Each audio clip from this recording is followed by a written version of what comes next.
some people have a hard time admitting that to themselves, like listening for that inner voice that's sometimes just whispering, because it's like, this could change my entire life.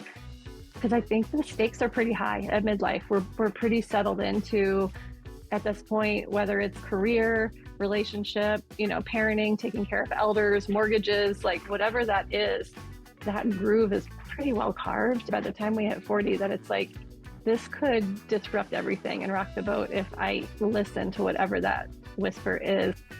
Hello, you are listening to the Late Bloomer Living podcast, where we are reimagining and redefining what it means to be in midlife, where we are gathering energy, momentum, and excitement for our next chapter via candid conversations with other midlifers about their own pivots, pitfalls, and triumphs. I'm Yvonne Marchese, your host, and I'm so happy you're here. Adulting can be hard, but you don't have to go it alone. I created this podcast to give you inspiration and let you know you're not alone in feeling stuck in midlife. Both men and women are welcome here. But if you are a woman, I also invite you to join our Midlife Uprising community for women, where we're making waves and reimagining what it means to age. Being part of this community for women will remind you on a regular basis that you're not too old and it's never too late to do that thing you've been thinking about. You can find more information at latebloomerliving.com/community, and I hope to see you there.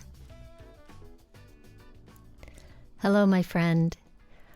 Whenever you finally get a moment to yourself and it's quiet, and you decide to leave your phone in your pocket, do you ever hear a whisper from deep inside you?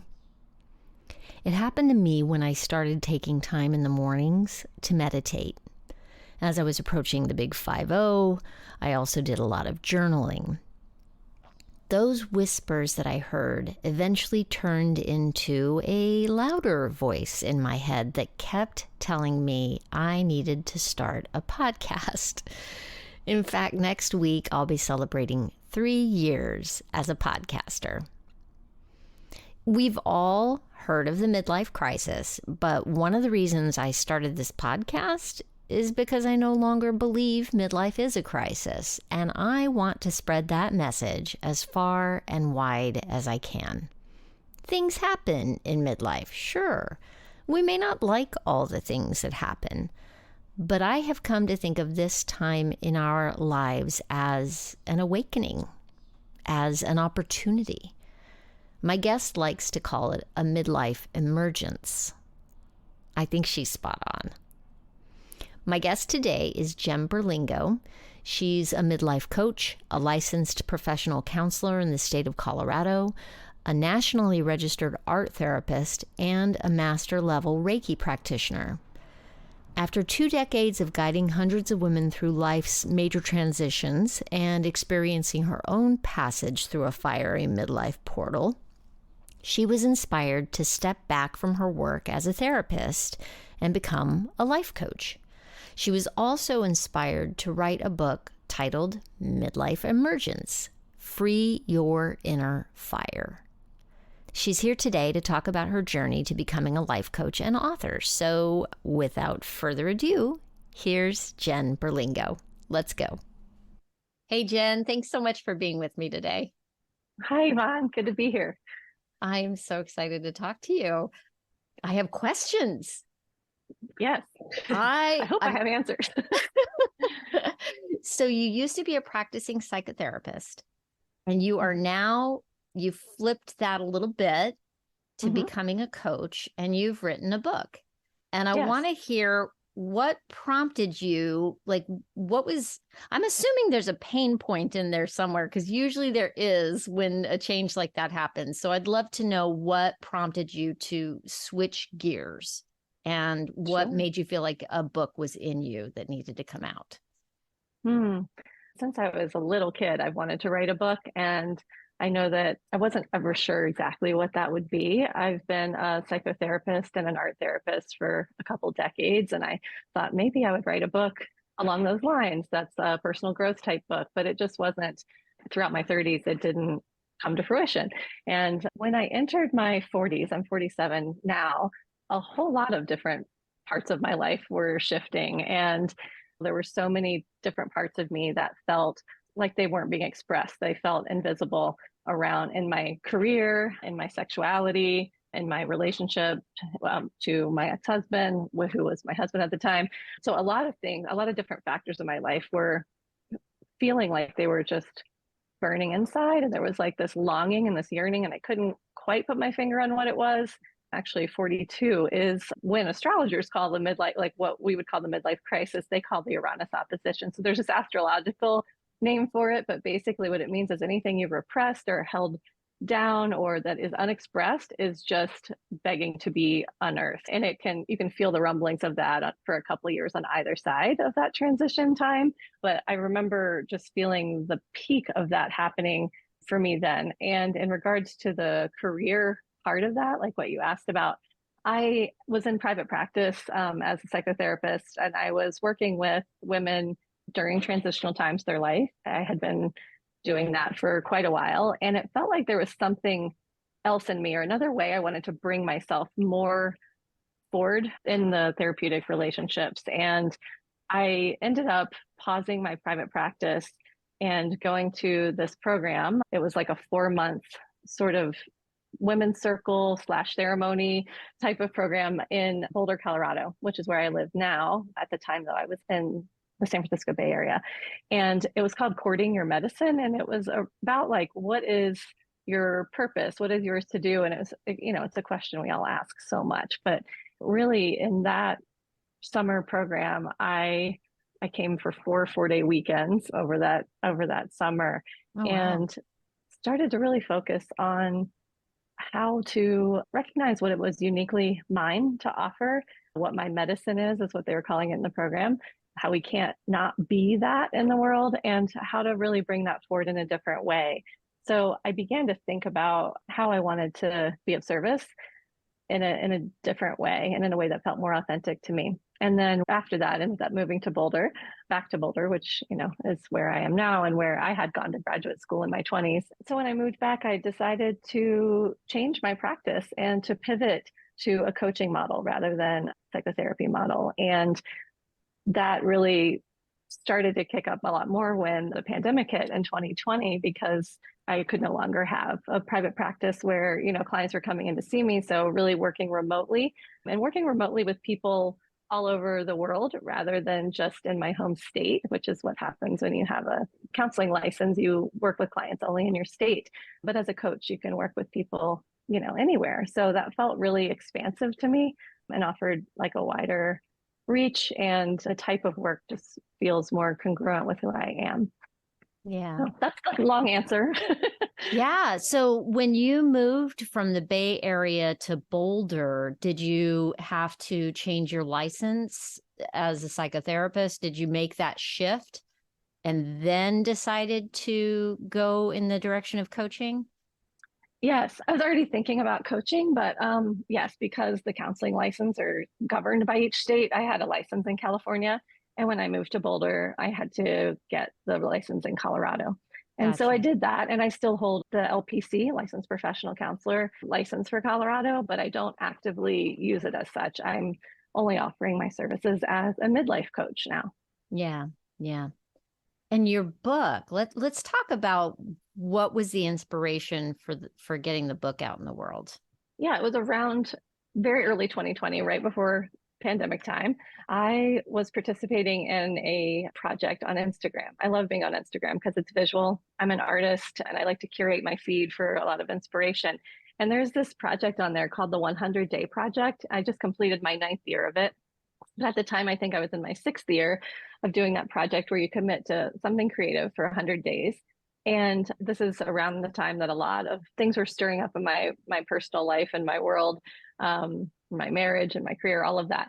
And I was feeling a lot of change coming on. And I created that project that year, and I called it 100 Days of Midlife Emergence. You give your project a title. And I began to write these snippets with a piece of art every day, these snippets of like different parts of me that were emerging in midlife. And I was sharing that and getting a lot of great feedback. People would comment or send me DMs like, oh my gosh, me too. And they were very like raw, vulnerable, messy sort of posts that were really honest. And I felt free to do them, freer to do them because I wasn't a psychotherapist anymore. And then I, loved having like feedback from all different kinds of people who were relating to what I was writing and saying, me too, or I thought I was only one, or can I connect with you around this? I have some questions. And it was nice to be reaching people. And I also got comments like, this should be a book. I would read this as a book. And I was like, maybe this is the book. So I started to organize those little snippets of writing into a program that I love to use called Scrivener, because you can like basically write a book out of sequence. And so I put a lot of them in there, and I started to see these themes emerge and kind of massaged it and reorganized it into what became the 13 chapters of my book, Midlife Emergence, which really goes through 13 kind of themes that we encounter during midlife, the ones that are more universal, like feelings, rather than a chronological how to get through, a midlife transition. It's not linear, unfortunately. It's, but everyone has their own path. But I wanted to identify these mileposts sort of. And in doing so, I told it as my story. So I wrote, it's called a teaching memoir. So it's a memoir of my entrance into this midlife passage, which is how I view the decade of the 40s as like the sort of waiting room, or this opportunity, right, between the first act and the second act of life, where you can create what you want the second act to be. So it is a memoir, but it's a teaching memoir because I also weave in different teachings from all kinds of things that I've done in terms of being a therapist, being a coach, being an energy worker, Reiki master, being an art therapist. So I have different prompts, journaling prompts, art prompts, these ceremony, personal ritual kind of prompts at the end of each chapter to help the reader through their own midlife transition. Hey, we're going to take a quick break here because I want to let you know that this podcast episode is brought to you by Midlife Cues. Are you looking to live life more intentionally and grow personally as you get older?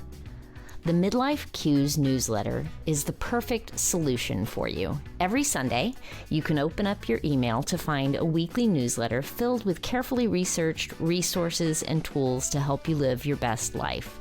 It's written and published by Lou Blazer, who left a successful career in corporate America and now focuses on helping midlifers be truly happy and feel fulfilled in the second half of their lives. You can subscribe today at midlifecues.com.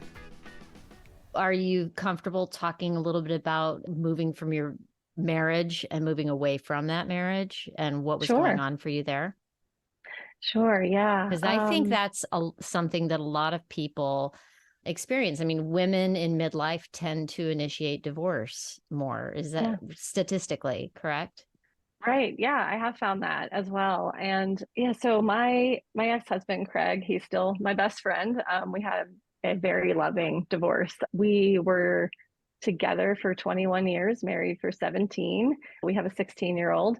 And for me, when we met, I knew I was queer in the sense of knowing that I was also attracted to women, but I had been dating men, mostly out of this compulsory heterosexuality that, really our generation and ones before it really played into, or like were, I don't know, I want to say victim to in a way, but I want to not use that word.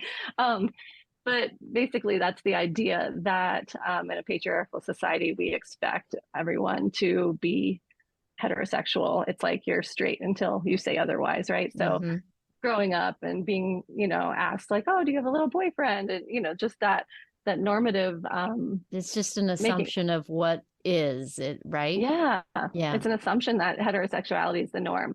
And really, so I didn't know growing up in the 70s, 80s that like queer love was an option. I didn't really have models for that, but I knew I was attracted to girls and then women. And so when I met my husband, I told him that we were, when we were friends, and he was like, oh yeah, pretty much everyone I've dated is bisexual. And like, cool. And then we ended up dating and ended up getting married, and it wasn't really an issue until it was. So around this time in my early 40s, I began to feel this pain of invisibility around the fullness of my sexuality. Queer femme invisibility is a term that is out there that I definitely identify with, like as a feminine presenting person who was married to a man. There was always the assumption that I'm heterosexual and that, that like my mom would say, I told my mom in my 20s and she would be like, oh, well, good thing that you have Craig and that's not an issue. And it's like, oh, it's just very minimizing and Wow. it felt really invisible to me. So that feeling became louder. Like as my kid got older, I felt like getting through that early motherhood part, sort of the keeping my head down and really the first 10 years of like parenting, I felt like I was it really does feel like that. Yeah. Yes. And then it was Speaking like I as a started mom to of peak out of teenagers now, yes.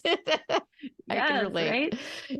I felt like my sex drive and sexuality, that was all coming back online, but in a way that was way more focused on women.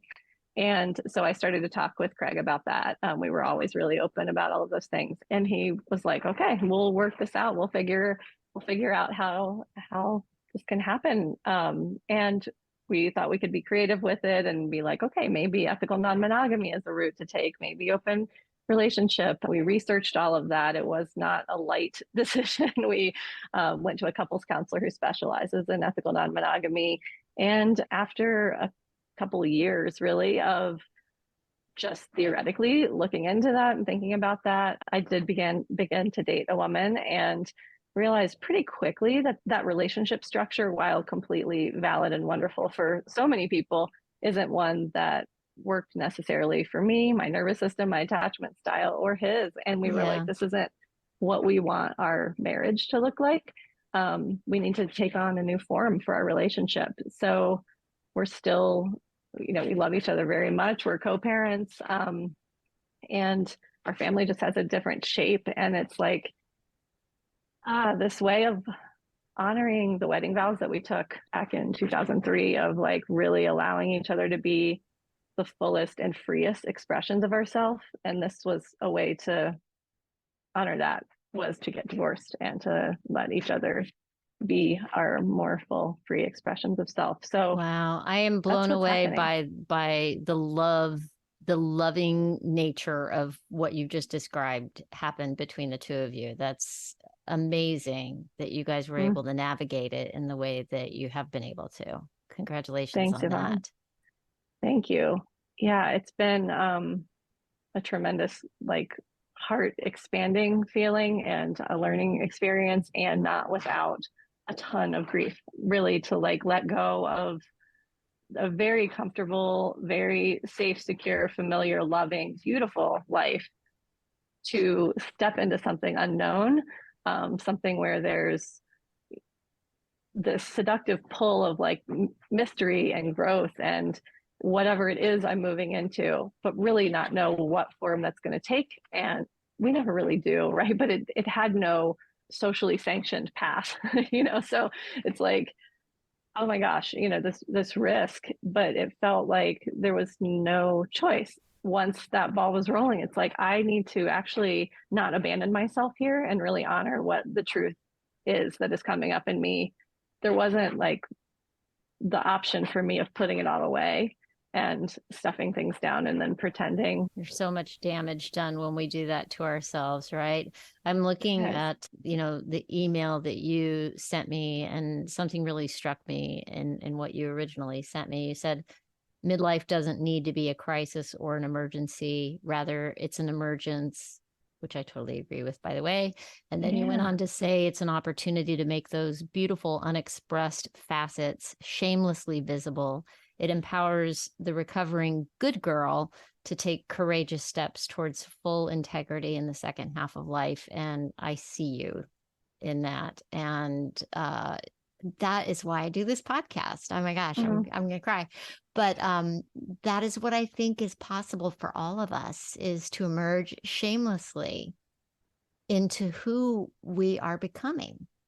Yes, that's exactly why I wrote this book and why I do the work that I do. Most of my clients are recovering good girls like me, recovering people pleasers. They've done all the right things. They've done all of the things that people say that they should want, and then I have clients sit across from me who are still dissatisfied and aren't quite able to feel like, well, what is it that I'm yearning for? There's this like longing or this burning. Some people know exactly what it is. Some people have a hard time admitting that to themselves, like listening for that inner voice that's sometimes just whispering, because it's like, this could change my entire life.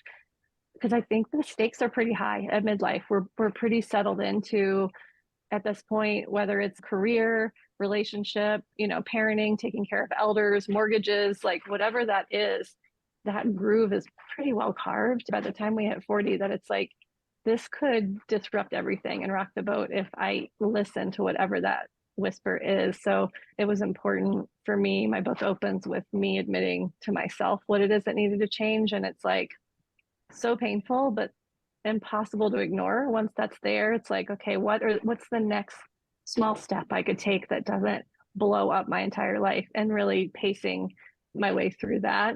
And I love working with people to do that as well. Just like, okay, what's the small thing? Like maybe you tell one safe person, and for each person it looks different. And I feel like midlife doesn't have to be this, you don't have to blow up everything and start fresh. I happened to make a lot of changes in a lot of different areas of my life in midlife, but I have people who come to me and say, like, I really love my life. I don't want to change everything, but there's this thing, right? Like, Yes, and it can be one little shift. it totally can. It's different for everybody. And I just feel like we don't have a lot of roadmaps or cheerleaders who help us to really unfurl and unfold into these more expansive, more self-aligned ways of being in the world. It's like the roles that we've taken on or what people expect us to be. Let's just keep doing that, It's like the devil you know or the devil you don't know, right? And we so often right. want to stick with the devil we know because the alternatives are overwhelming and scary. Yeah, Yeah. they are. And there's such opportunity in it. I mean, it's so scary and it's so exciting in a way to really move toward and like lean into what the mystery is and letting that mystery kind of teach us. And Yeah. I love living a mystery led life in a way like that. And it's hard to let go of like safety, security, familiarity, like homeostasis that, we've created and like live in, even if it's not the most healthy one. So I really like the reframe of midlife crisis as an emergence, because that word really means to reveal what's been previously concealed and to become more visible in it. And that's what resonated for me as I entered midlife. I love that term as well. I usually use awakening as my replacement for crisis because I do think that there's, we have an opportunity to get back in touch with those things that we've stuffed down in a way to get through the day-to-day, of existence, of just going to work and getting the things done and what next, check off the to-do list. And, and you tend to just keep moving forward, keep marching forward, go, go, go. And then there's no time to check in with yourself, to get curious. I don't know. I feel like curiosity is the key to everything. I do too. Yeah. To be like open and have like a humble curiosity about everything, and to like what you're speaking to is that, feeling of autopilot and the busyness, which I think is really encouraged in our culture. It's like, you're just going to hustle, keep hustling and doing all the things. And it really puts us to sleep to what our own internal needs and our own inner voice is. And so that's really why I do the work that I do. I love to invite people into just this pause and listening. And it's like slowing down enough to really hear your inner thoughts, to take a breath. A lot can come up, and it can be scary when it's not held in a safe container and with a witness to really help, through what does come up, and how and if to act upon that, or if there are changes that need to be made. It just feels like an opportunity to mindfully architect the second act of life to be what it is that we really want to be growing into, who we want to become. Yeah. If you had one suggestion for somebody who's feeling those rumblings of the I like to call it like that little sand, the oyster that turns into the pearl. Mm, So that little yeah. itchy, sandy feeling of like, I don't know what's going on here, but something's not right. What would you suggest to somebody who's just in that I don't know phase? Yeah. For me, I'm such a journaler and a writer, so I go to that and making art, but I go to that first. And when I was going through this, I used a writing prompt with myself that it's actually the first chapter of my book, the first prompts that are in there include this, but it's like writing this down, even if you have to do it on a page that you burn later because you don't want anyone to see it, or write it in invisible ink, whatever it is. But I feel like it's helpful to like get it out there and externalized on the page outside of yourself. Um, but asking yourself the question, like, what is it that you've been secretly mulling over? Maybe it's a job, maybe it's a move, a relationship, some longing, and to bring that into your mind and heart. And then what are the words that you hear being whispered or shouted from within, and write those down. And then doing this, like, keep going deeper into it. And the question that I really love in this, that I always ask myself, like, what am I not saying even still? What am I not writing down? Because that tends to be what is longing to be unearthed. And you already know what it is, but it's like once you sort of see it outside of yourself on the page and can relate to it, um, like I said, you can destroy it if you need to. But like for me, I think that is what really helped. And I was going through that process alongside a lot of other changes. And I think once I did that, I was ready to tell one other safe person, which ended up being my husband, Craig, and just really not feeling alone in it. So also having, like, after that, perhaps a safe place and a safe person to talk with, whether that's someone in your life who already is with you and loves you, or an objective person like a therapist or a coach, or someone who can just be with you in a confidential sort of way. Yeah. Wow. I love that prompt. I love everything about what you Thanks. just said. I love that. Thank you. Yeah, thank you. Wow. I'm struck with Hmm. the courage that it must have taken for you to go through this process, and just want to acknowledge that, Thank for you. whatever that's worth.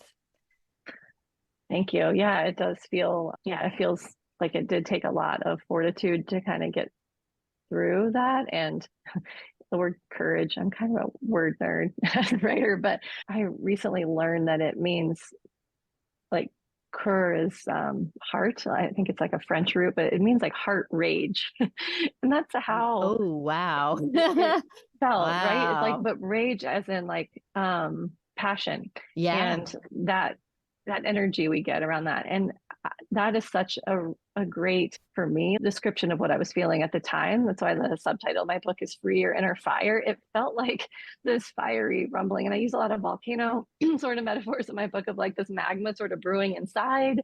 It hadn't like seen the light of day or been, exploding and destroying the whole village. Like, I didn't want all of that to happen, but I really was trying to tend to that inner fire and let it kind of come out in a way that was more of a slow burn and not a destructive explosion. But heart rage feels like courage. It feels like it's one of the things to muster, I think, to get through any type of transition, especially one where you might be going against the grain Yeah. or what's expected.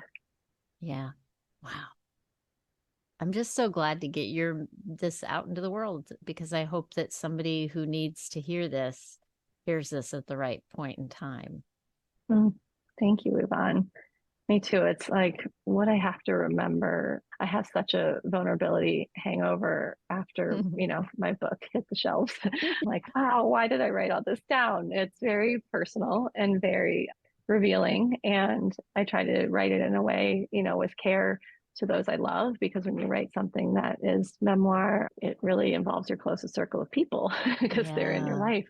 And so trying to write it from a stance of, I don't know, being as honest and raw with the mess of it all as I could, not polished. I wrote it as I went through it, not as a like, ta-da, here's the outcome and it's packaged in a bow. Like it's not, because I think that we're so quick to do that, especially like on social media. It's like we show all of these polished moments, and life is anything but polished. And especially during transition, it's like, gosh, the overused metaphor of the caterpillar turning into the butterfly, but in the chrysalis, the caterpillar becomes absolute goo. It's like liquid, unrecognizable. right? Isn't that crazy? I remember the first time I heard that, I was like, oh my gosh, that's crazy. Right, because you think that the caterpillar is just going to be the body that grows the wings, but no, it just completely decomposes. And I feel like this book is like letting someone watch the complete decomposition through the, like having my chrysalis just so be why glass. did you have vulnerability hangover? I don't get it. So why? I don't know. That's what I know. It's terrifying. And I have to remind myself why I did it. And it's really like to encourage other people and inspire other people to do the same thing, not the same path I took necessarily, but to be honest about what it is that they're carrying, what that pain point is, and what it's, so that there isn't shame around it. And I have a quote on my wall from Lizzie Rusinko, and it's actually in the very beginning of my book.